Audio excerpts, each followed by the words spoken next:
ഓരോ മനുഷ്യനും ഓരോ മാനേജർമാരാണ്.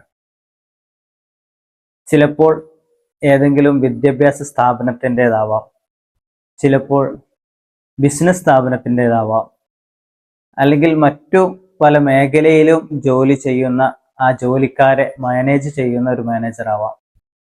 അതുമല്ലെങ്കിൽ ഏറ്റവും ചുരുങ്ങിയത് സ്വന്തം വീട്ടിലെയെങ്കിലും മാനേജർ ആവാം.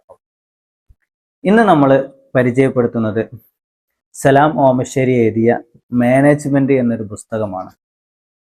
ഏകദേശം 215ഓളം പേജുകളുള്ള ഈ പുസ്തകം 3 ഭാഗങ്ങളിലായി 40 അധ്യായങ്ങളിലായിട്ടാണ് ഇത് ക്രമീകരിച്ചിട്ടുള്ളത്.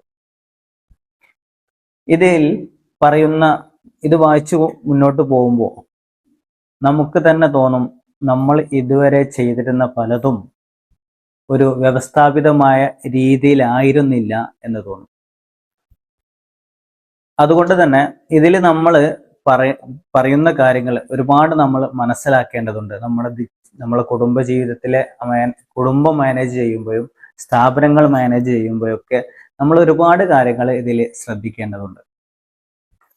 പ്രധാനമായിട്ട് എങ്ങനെ നമ്മുടെ ഒരു മാനേജർ ആകുമ്പോൾ ഒരുപാട് ഉദ്യോഗസ്ഥരും അല്ലെങ്കിൽ വീട്ടിലെ അംഗങ്ങളൊക്കെ ഉണ്ടാവും. അവരെയൊക്കെ എങ്ങനെ മാനേജ് ചെയ്യാം, അവരെ എങ്ങനെ പോസിറ്റീവായിട്ട് കൊണ്ടുപോകാം, എങ്ങനെ അവരിൽ ഒരു പോസിറ്റീവ്നെസ് ഉൽപ്പാദിപ്പിച്ച് അവരുടെ ഉൽപാദനക്ഷമത ജോലിക്കാരുടെയും മറ്റൊക്കെ ഉൽപാദനക്ഷമത എങ്ങനെയൊക്കെ വർദ്ധിപ്പിക്കാം.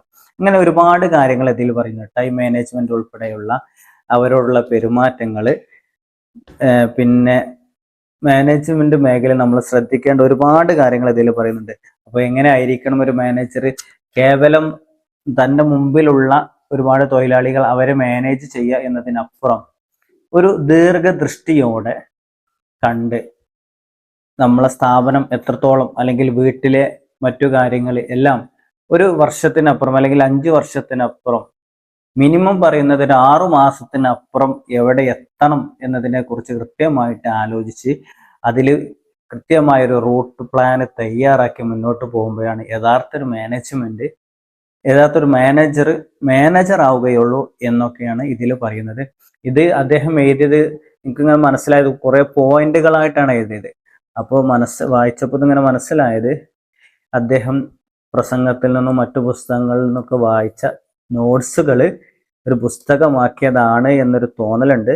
ഒരു പക്ഷെ അങ്ങനെ ആയിരിക്കാം, അല്ലെങ്കിൽ അദ്ദേഹം ഈ ശൈലിയിൽ എഴുതിയതായിരിക്കാം. ഏതായിരുന്നാലും നമ്മളൊക്കെ ഒരു അധികാര സ്ഥാനങ്ങളിൽ ഇരിക്കുന്നു, നമ്മളൊക്കെ അത് അനിവാര്യമായും വായിക്കേണ്ട ഒരു പുസ്തകമായിട്ട് തോന്നി. ഇത് ചിലപ്പോൾ കുറച്ച് മുമ്പ് എഴുതിയതാണ്, കുറച്ച് പഴക്കമുണ്ട്. ഏകദേശം 2011 എഴുതിയാണ്. അപ്പോൾ ഒരു 15 വർഷത്തെ പഴക്കമുണ്ട്. അപ്പോൾ സ്വാഭാവികമായിട്ടും അതിൻ്റെ ഒരു അപ്ഡേഷനോട് കൂടി ഇത് വായിച്ചിട്ട് ഇതിലെ കാര്യങ്ങൾ നമ്മൾ കാലോചിതമായിട്ട് അപ്ഡേറ്റ് ചെയ്യുകയാണ്. തീർച്ചയായിട്ടും നമ്മുടെ സ്ഥാപനമാണെങ്കിലോ നമ്മളെ വീടാണെങ്കിലോ ഒക്കെ എല്ലാം നല്ല രീതിയിൽ മുന്നോട്ട് പോകും.